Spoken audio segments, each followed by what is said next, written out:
Hello my dear. कैसे हैं आप सब? आई होप आप सब बहुत अच्छे होंगे और अपनी लाइफ को बहुत अच्छे से एंजॉय कर रहे होंगे। स्वागत है आप सबका आपके अपने ही चैनल माइंड मैटर्स 2025 में। तो स्पिरिचुअल क्वेश्चन आंसर्स का सिलसिला चल रहा है, उसी को आगे बढ़ाना है। सबसे पहले हमेशा की तरह इस पूरी कायनात को ग्रैटिट्यूड ऑफर करना है, पूरे दिल से धन्यवाद देना है कि वो हमसे इतना प्यारा सा काम करवा रही है और हम उसका काम पूरी निष्ठा के साथ, प्योर इंटेंशन के साथ कर रहे हैं। तो क्वेश्चन आंसर्स में आज हम लेंगे राहुल गौतम जी का क्वेश्चन। उन्होंने पूछा है, प्लीज टेल अमृत रस कब आएगा। तो मैंने इनको कमेंट में आंसर भी दिया था, रिप्लाई किया था कि आप ध्यान करते रहें। उन्होंने फिर से आगे से क्वेश्चन किया कि even then please tell how far is अमृत रस फ्रॉम अनहद नाउ। माय डियर, देखिए यही कुछ तो हम संसार में करते हैं और वही हम स्पिरिचुअलिटी में शुरू कर देते हैं। आप ध्यान कर रहे हैं, आपने एक गोल रख लिया कि अमृत रस कब आएगा। नहीं माय डियर, अगर आप ध्यान कर रहे हैं तो चेक करने का सबसे बेस्ट वे क्या है, क्या आपकी लाइफ में पीस ऑफ माइंड बढ़ रहा है, आपके मन की शांति बढ़ रही है। अगर आपका मन पहले से ज्यादा शांत हो गया है, अगर आप संसार की प्रॉब्लम्स को बहुत अच्छे से टैकल कर पा रहे हैं, अगर संसार की प्रॉब्लम्स आपके अंदर नहीं जा रही हैं, that means you are on the right track.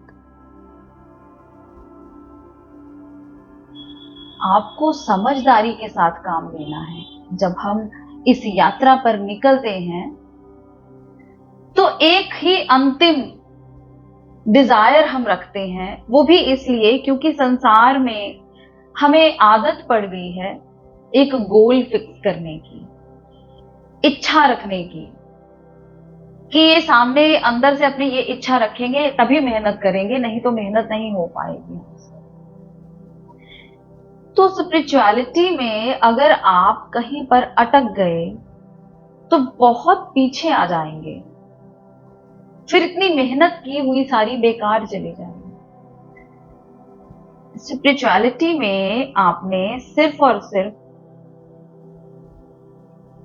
अंतिम इच्छा एक रखनी है कि मुझे मुक्त होना है, वो भी थोड़ी देर के लिए, क्योंकि आदत है संसार में जैसे हम जीते हैं वैसे ही हमें आदत पड़ जाती है कि कोई काम हम तभी करेंगे जब हमारे सामने कोई गोल होगा, अदरवाइज इस गोल को रखने की भी कोई जरूरत नहीं है। ये तो जो कंडीशनिंग हो गई है हमारे माइंड की, उसकी वजह से हमें थोड़े से स्टेप्स लेने पड़ते हैं। अदरवाइज तो आप खुद को जानने की यात्रा पर निकले हैं कि आफ्टर ऑल आप हैं कौन।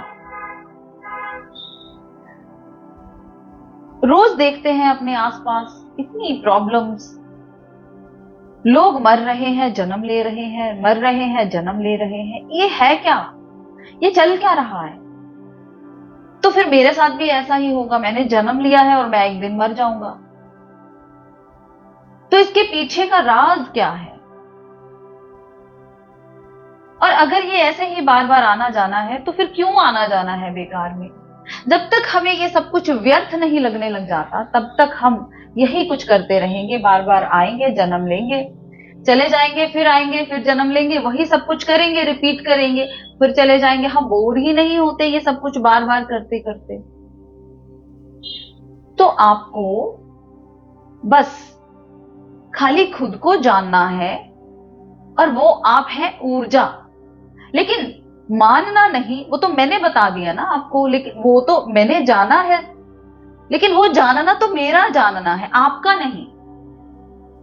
आपको मैंने बताया है, आप ध्यान करेंगे और जानेंगे कि आप एक ऊर्जा हैं।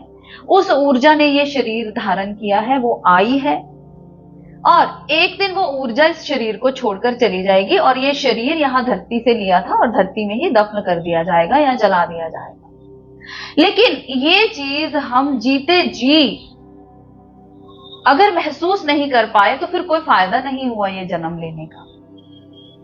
अगर आपको इस बात की अनुभूति हो गई जीते जी, तो आप बहुत मजे से आनंद से जिएंगे। फिर क्या रखना है कोई टारगेट कि अमृत कब बरसेगा। अरे आपके सामने तो खुली आंखों से ये फिजिकल लाइफ है।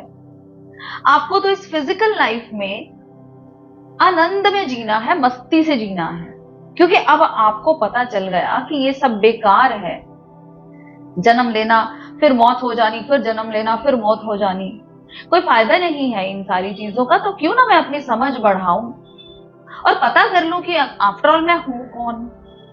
तो क्वेश्चन तो हमें ये उठना चाहिए कि हु एम आई, उसको जान लीजिए। वो गहरे ध्यान में ही आप जान पाएंगे। मेरा जाना हुआ मेरा है, लेकिन आपका जाना हुआ आपका होगा। जिन भी गुरुओं से हम दीक्षा लेते हैं, नाम जप करते हैं, सिमरन करते हैं, उन गुरुओं ने जो जाना था वो उनका है। आप जब मेहनत करेंगे, आप जब जानेंगे, वो आपका होगा। तो अगर आप ध्यान कर रहे हैं तो मेरी एक ही रिक्वेस्ट होगी कि अब ऐसे गोल मत रखें। अब तो बस अपने भीतर जाएं और वहां इतने खजाने पड़े हैं, उनको देखें जाकर, उनको ढूंढें जाकर। और सबसे बड़ा खजाना तो ये है कि जीते जी हमें पता चल जाता है कि हम तो एनर्जी हैं। फिर इस संसार में रहे ना रहे क्या फर्क पड़ता है। मोह से ऊपर उठ जाते हैं, अनकंडीशनल लव पर पहुंच जाते हैं, जहां ये सारा संसार अपना परिवार ही होता है। आई होप आपको कुछ सेटिस्फैक्शन तो हुआ होगा इस जवाब से, और आपके माध्यम से बहुत सारे साधकों को इस प्रश्न का जवाब मिला होगा। तो बहुत बहुत शुक्रिया है आपका प्रश्न करने के लिए। करते रहें, कमेंट करते रहें। आपका अपना चैनल है, प्यार देते रहें, बांटते रहें, स्पिरिचुअलिटी को बांटते हैं। तो लाइक करें, सब्सक्राइब करें, शेयर करें, कमेंट कीजिए। मिलते हैं अपनी अगली वीडियो में, तब तक के लिए बाय बाय।